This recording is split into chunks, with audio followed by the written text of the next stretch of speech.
To make these pumpkin brownies, I'm starting with some leftover roasted pumpkin. This is half of a medium-sized pumpkin. For reference, it's this yellow one right here. To make the puree, I simply blended the pumpkin in a food processor. I confess that I ended up testing this recipe twice. The first time, I used the pumpkin puree as it was and later realized that the water content was way too high, which affected the final texture of the brownie.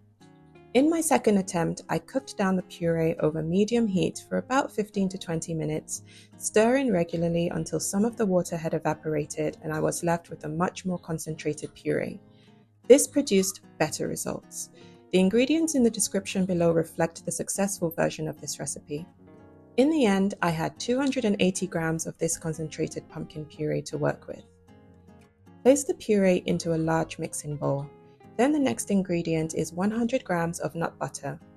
You can use peanut, almond, or cashew butter. I went for chunky peanut butter as that's what I had at home at the time. It worked well because the peanut chunks added extra texture and crunch to the brownies. I recommend mixing the nut butter into the still warm puree. You can see how nicely everything blends together. Next, add 40 grams of cocoa powder and mix until you have a smooth, thick batter. To keep this completely sugar-free and rely solely on the mild sweetness of the pumpkin, you can stop here. Or you may wish to add a tablespoon of maple syrup for extra sweetness. Transfer the mixture into a small rectangular baking dish lined with baking paper. My dish measures approximately 20 by 14 centimeters.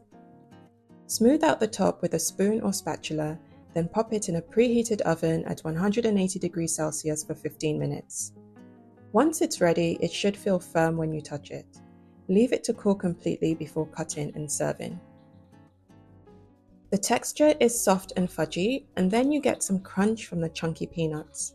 It has an intense dark chocolate flavor, not too sweet, and the taste of pumpkin is almost non-existent. I was really happy with the overall results and would definitely make it again. I may even try it with sweet potatoes. It's a fun recipe to make with and for kids, and it's good enough to satisfy those chocolate cravings in a healthy way.